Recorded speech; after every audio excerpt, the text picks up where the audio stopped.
we travel across all counties in the country, interacting with men and women of different cultures and backgrounds.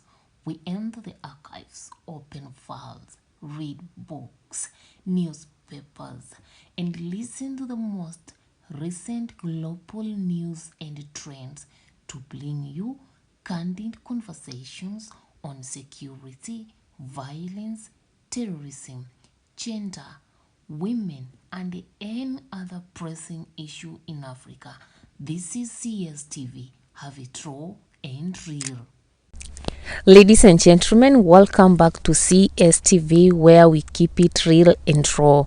Your host Catherine here, and with me in studio today is my guest, a phenomenal woman who has conquered all the odds of this world to reach where she is. And now, without further ado, allow me to introduce my guest. Let her tell you who she is, where she comes from, and what brings her here. Welcome, Mommy. Thank you, Catherine, and thank you very much for inviting me to this show. I'm so grateful, and then I'm happy. My name is Felicia memunatu sheini. I come from Ghana, and now I am studying in Germany.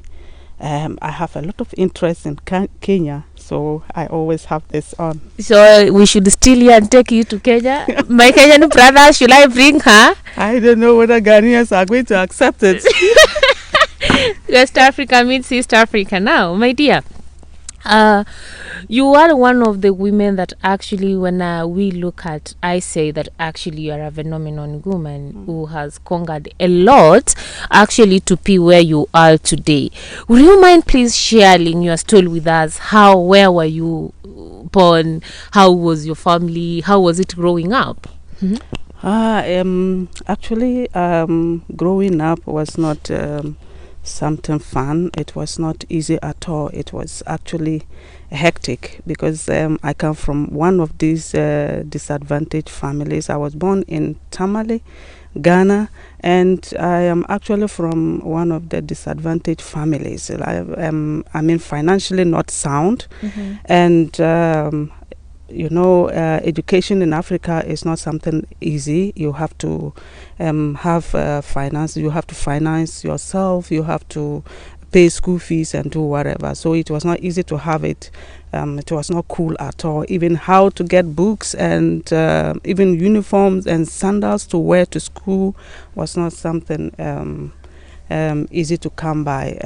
But upon all that, I think it didn't weigh me down. I pushed and then I pushed and then I moved. Okay, if I may ask you a question, my dear. For example, how many were you in your family? We were 9, but one passed away when he was when he completed secondary school, and actually when the results came, he had distinction, and it was a big loss to the family. And so he was he was the only one who was he was the one they sent to school first, and he sent me to school. So we were only 2 schooling in the family, and then when he completed secondary school, he passed on, and it was really a blow. So I'm sorry for that. May his soul rest in eternal peace. Now transiting from your primary, where your life was hard, to secondary, and you find yourself in college. Kindly let me understand, how did it happen? What did you and challenge that you faced as a person who was coming from a disadvantaged family? Yeah, it was as I said, it was not fun. It was hectic. It was not very easy to move. As I already mentioned, when I was in secondary school, it was not easy how to get books, and sometimes I used to use one book for many subjects. And it came to a time that my family wanted me to marry another man. Jesus, yes. What? They wanted me when I was in SS2. Actually, when I was in SS2, my family wanted me to marry one man because they said they couldn't cater for my education. And when I married that man will help me, will help pay my school fees and provide the souvenirs for education. And I stood my grounds as little as I was. But that time I was around 15 years, but I stood my grounds and I said, no way, I am not going to get married. So they deserted me the more.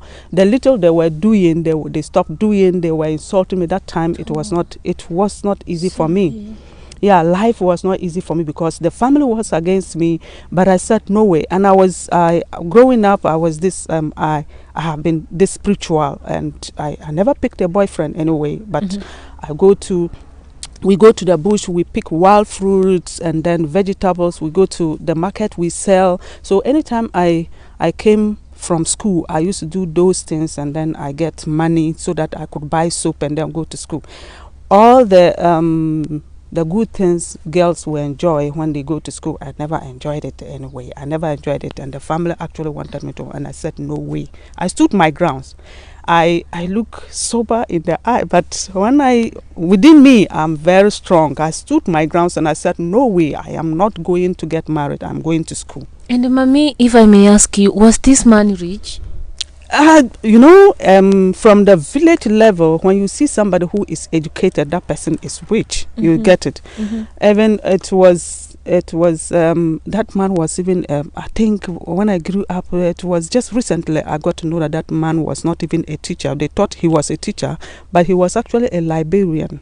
What? Yeah, he was working in a library, and they wanted me to marry that man because they felt he was rich. And now, Felicia, here you are, a man has come to get your hand in marriage, and your family wants this man to marry you. And as young as the age of 15, you stood firm and said, no, you are not getting married. You know what? I like that.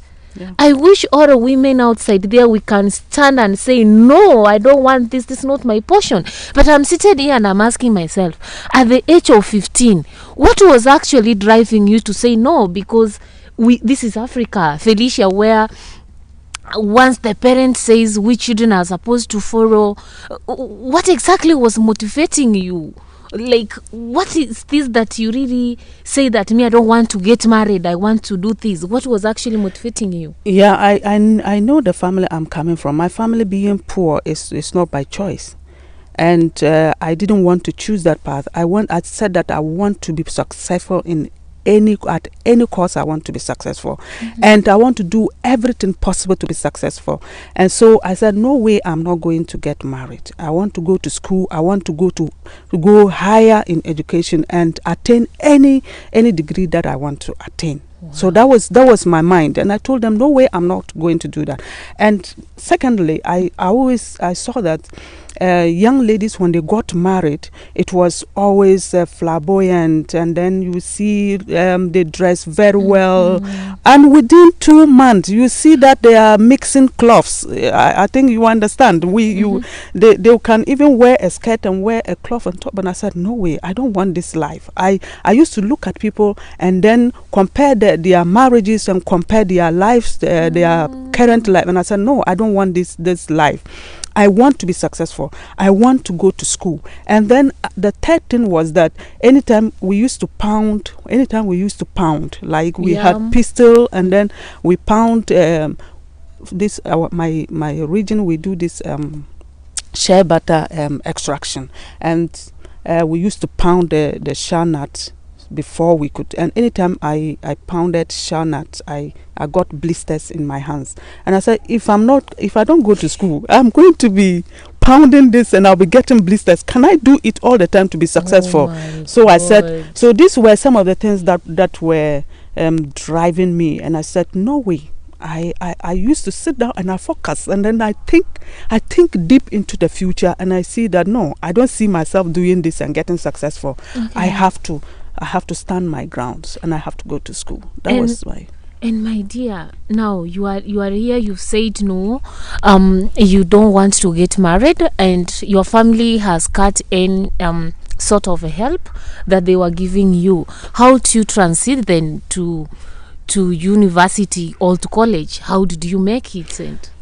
Yeah, it was at a point in time they saw that no, this girl is she's bent on going to school, and so they saw that no, they had to support me little by little, especially when I completed and I made my grades. They said, oh, there is future. She has future. She's so they decided to help.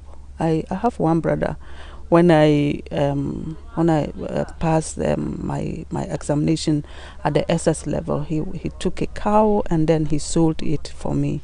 Wow. And then that's a brother from heaven. Yeah, but even before I went to secondary school, it was not easy to get all the items we needed, because as a Ghanaian student you have to go to school with a trunk and a chop box.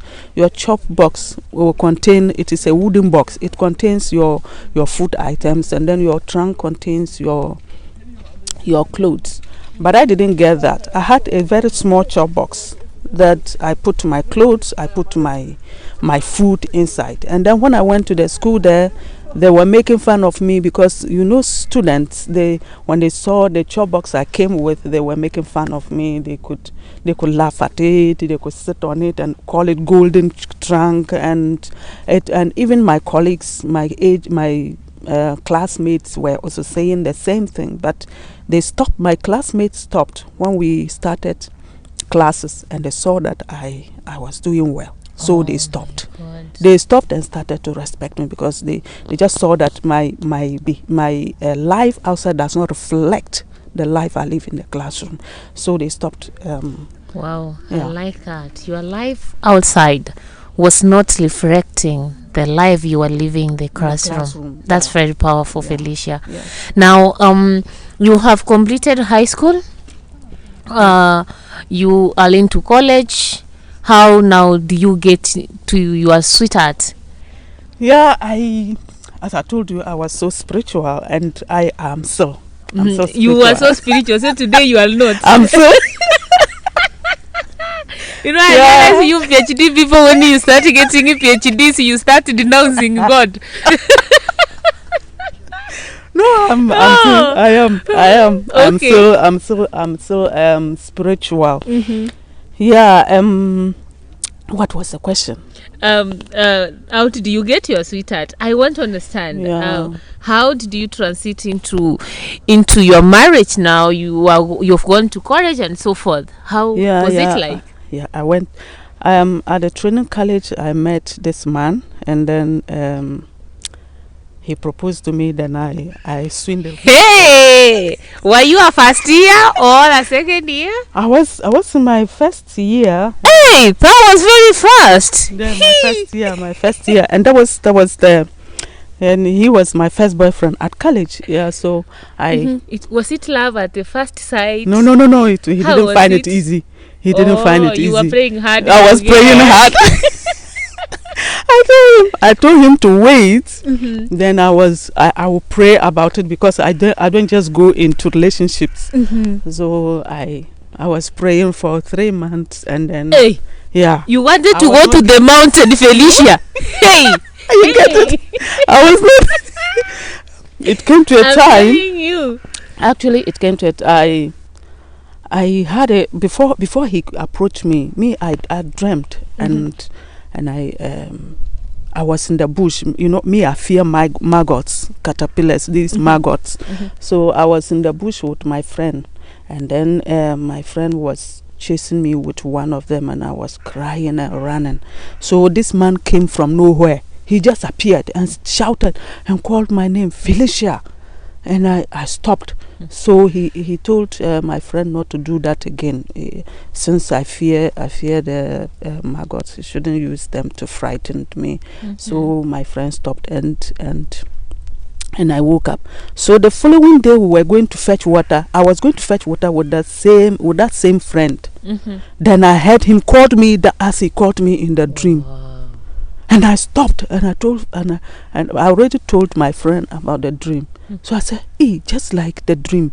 So I turned, and he was actually the one. Wow. And then that was the day he started to talk to me about it, and I was still giving him tough time till I Agreed. Yeah. Praying hard to get. You see, you have to pray hard to get. So how was it like in your marriage? And Yeah, it was lovely. This man was so loving, and he actually loved me totally.